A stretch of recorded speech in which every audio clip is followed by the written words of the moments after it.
And welcome back to another episode of Screen Tested. I am your host Tyrant, and today we've got a really fun episode, having a look at some Forged in Fire stuff.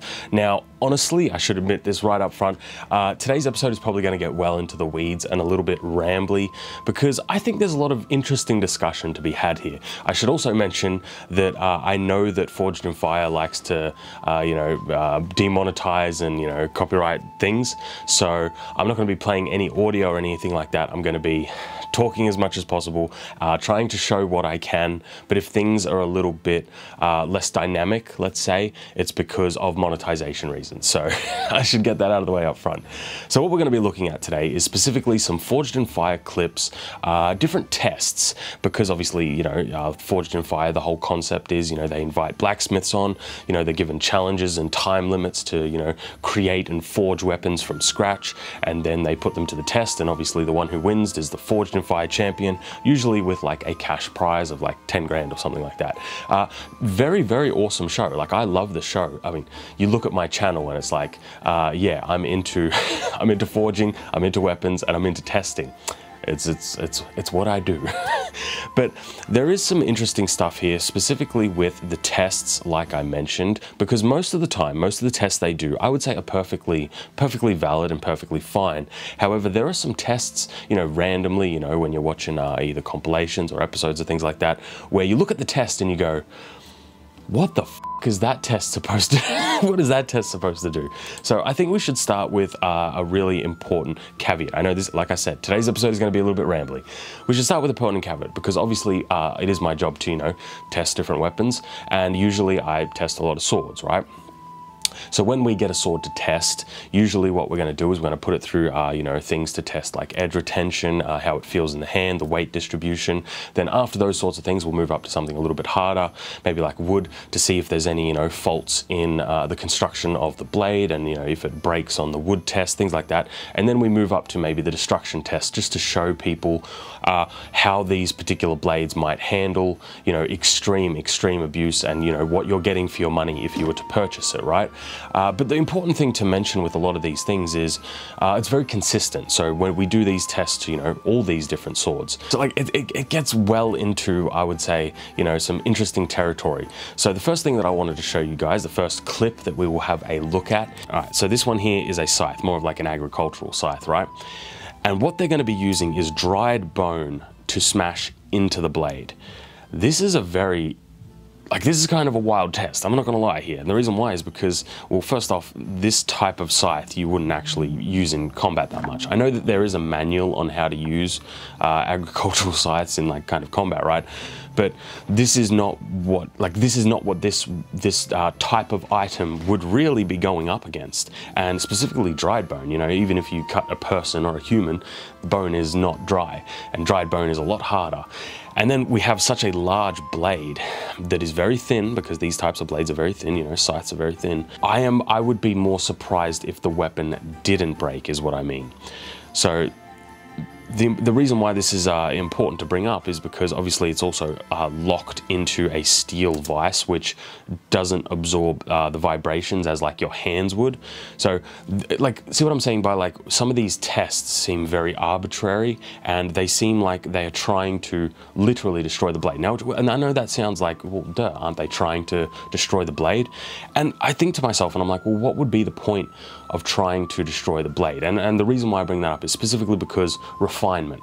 And there's a really good example, because I've seen another clip, they did with Forged in Fire on a different test for, I think, an arming sword, if my memory recalls. And one of the contestants did an absolutely beautiful sword, very refined, what I would consider to be a very nice arming sword. And then the other one, I don't think he had made a sword before, so what he made was a very overbuilt, heavy bar of steel. And now, if all of your tests are just smashing things into other things as hard as you can, well, guess what? The bar of steel is going to win 10 out of 10 times. So you're not actually testing any of the unique qualities of these particular weapons in ways that are actually applicable to the weapons. 2 out of 10. This is a ridiculous test. A scythe is a very thin blade, especially like an agricultural scythe, right? Which this is. So smashing dried bone into it is a wild test. Also, it being clamped into a steel vise means that a lot of that vibration destruction isn't being absorbed into the wood handle or into your hands or things like that. So it will destroy the blade. Now, you could say it's a destruction test, isn't that a good thing? But the problem is it becomes reductive because a scythe is supposed to have a thin blade. So if I wanted to create a scythe to pass this test, I'd make it thicker and heavier, which a scythe isn't supposed to be, especially on the blade. So it becomes reductive, is what I'm saying, if the destruction test is all you have to pass to win. Mail. Chainmail, mail, whatever you want to call it. So in this particular clip, this one annoys me.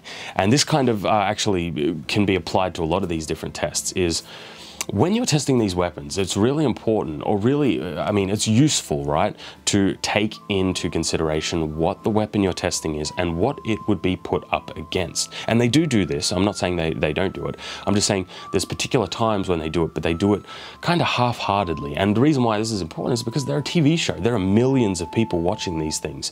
So it's not like they don't have the budget for it. But not only that, they kind of spread, I would say, kind of a misconception about different things. So for example, this is a great example of this. So they've forged some knives, they've created some knives, and they're going to stab these into some mail. That's a perfectly legitimate test, right? Like a dagger, thrusting through mail. I've tested a lot of mail with a lot of different weapons. So that's a great test.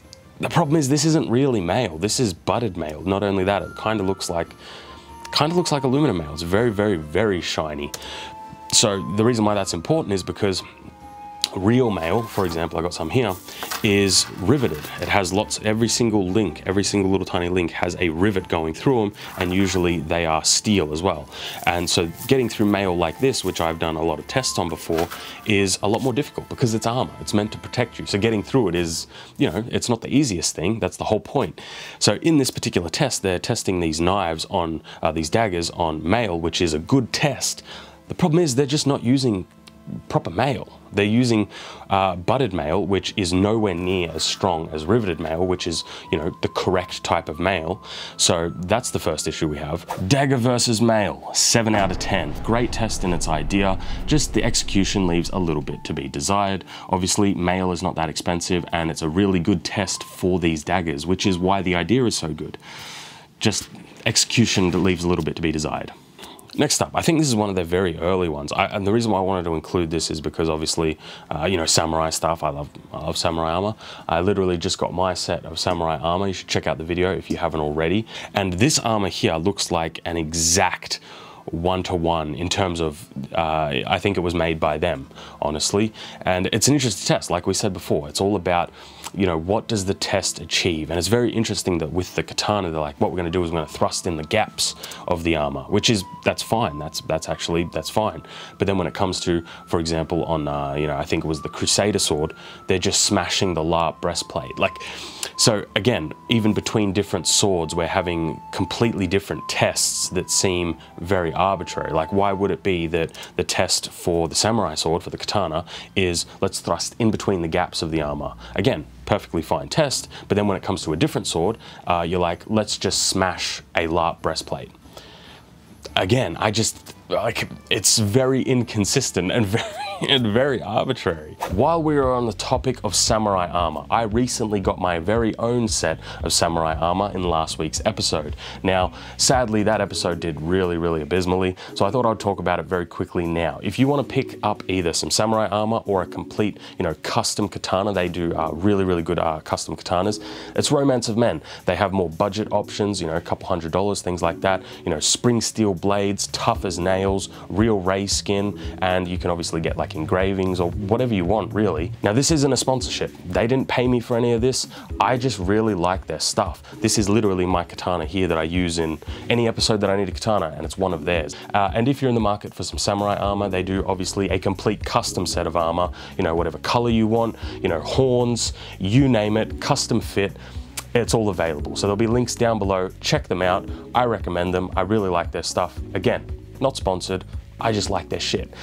With that out of the way, let's go back to today's episode. All right, so this next one, he is using a sword against, looks like a little bit of wood first, and then a rock well, essentially. Now, I have personally smashed swords into rocks, specifically bluestone before. However, the context of that is really important. First off, I was reviewing a blade, and the blade that I was reviewing was made out of this magic, you know, this new type of steel that was supposed to be amazing. There was a whole like controversy about whether the steel was supposed to be what it was, etc., right?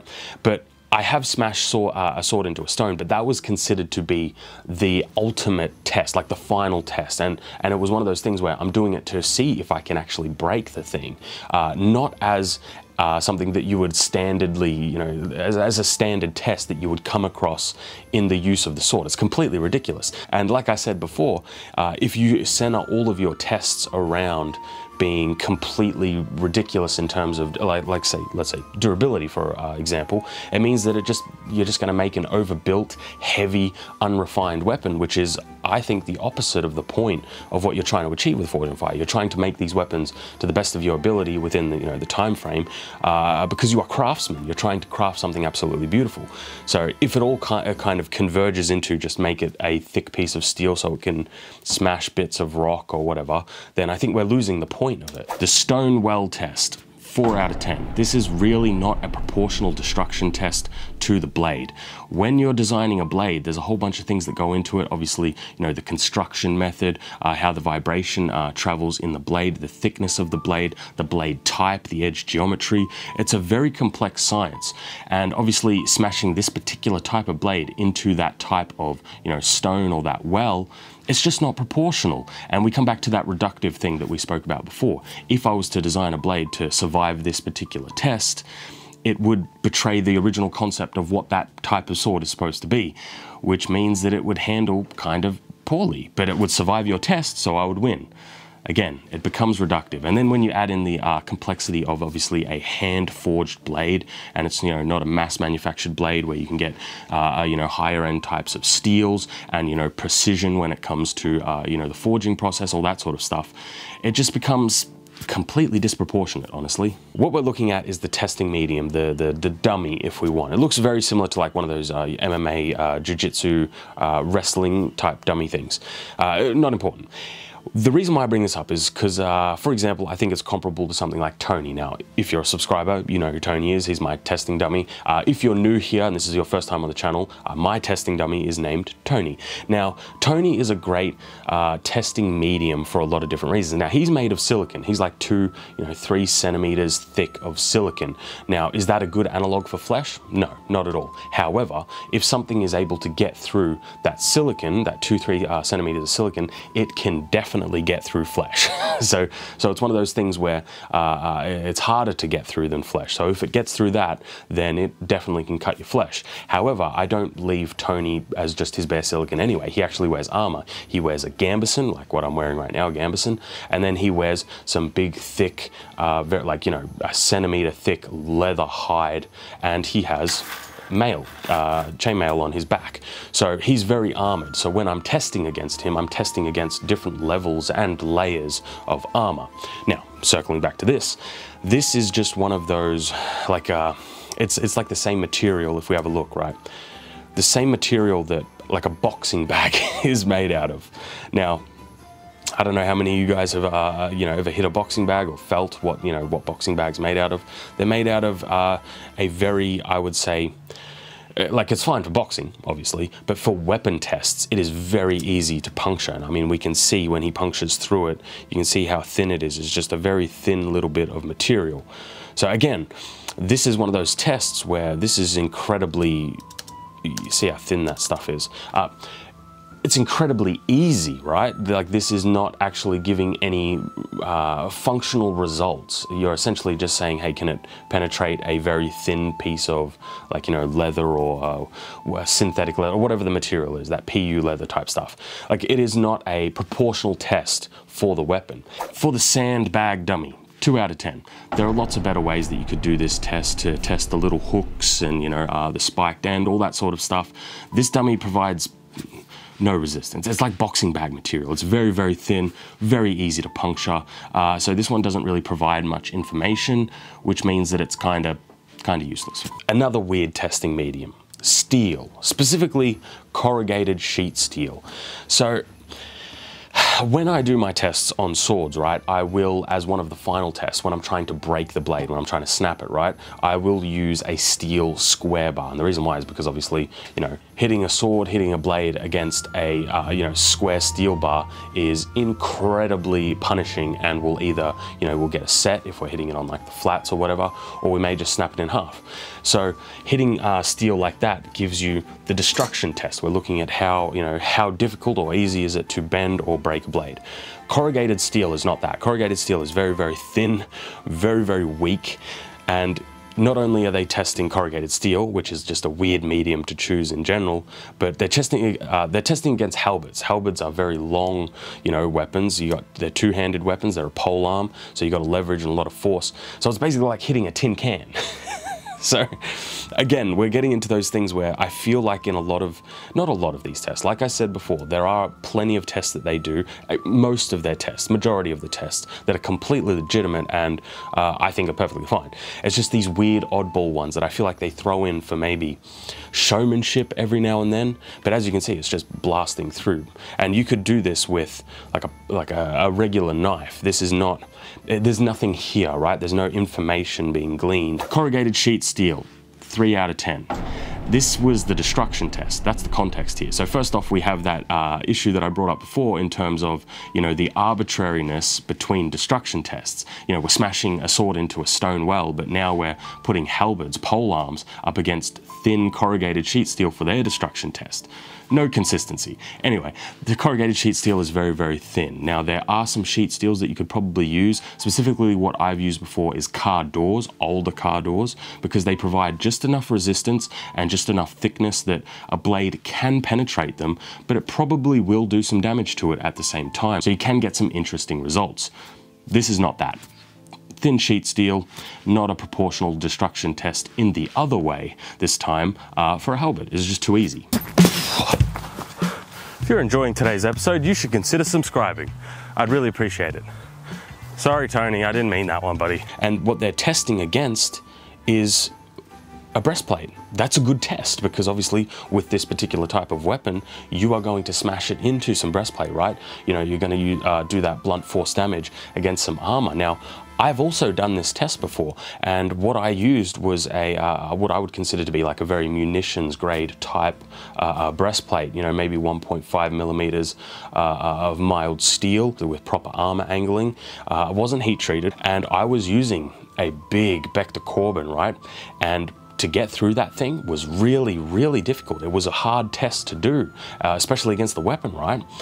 But the moment when you look at this breastplate, and all of a sudden when Doug, the tester here, hits it, you cave in half the chest, and it's like, well, that's immediately LARP armor. We can tell that's LARP armor because that's not how a real breastplate should react. Now, the reason why I think this is a big issue is because, first off, they've got the budget for it. They're also doing what I would consider to be a good test, right? Testing this weapon against this particular piece of armor, that's a fantastic test. The problem comes into the fact where millions of people are watching this, and I didn't hear them say it was LARP armor. They've just said, we've got a breastplate on the dummy and we're gonna hit it, and all of a sudden it gives this weird, false kind of, I would say, projection of what this armor should be like. LARP breastplate, 5 out of 10. Good test, awesome test in theory, but again, it's LARP and the dummy is naked. So the best information we're getting here is just what does a Warhammer do to a ballistic dummy, which is still somewhat useful information, so 5 out of 10.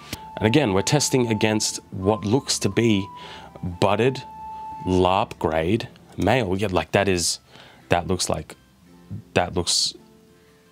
aluminum mail, straight up. Not only that, oh man, that is so, that's even thin, man.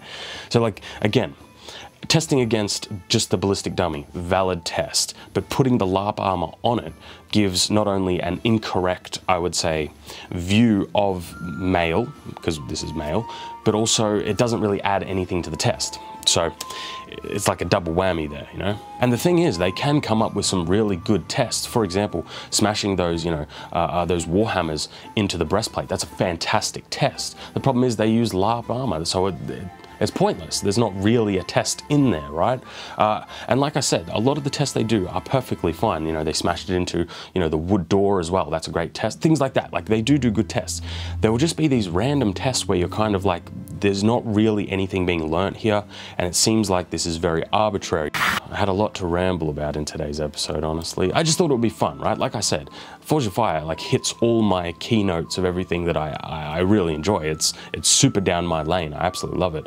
It's just there's these times where I'll sit there and I'll watch and I'll be like, what the point was that? What was the point of that test? But that's going to be all for today, guys. I genuinely hope you enjoyed. Remember to like and subscribe, leave a comment down below what you thought of today's episode. And if you want to support the channel, there is, of course, also links down below. And remember, I'm a big fan of Forge and Fire. I love Forge and Fire. It's right up my alley. There's just these random things where a random test will come along and I'll be like, what? Why? Why? And the funny thing is, I've done a lot of these tests myself, so I thought I had a at least somewhat unique perspective to share. Thank you guys for watching, and as always, I'll see you next week in another episode. Have a good one.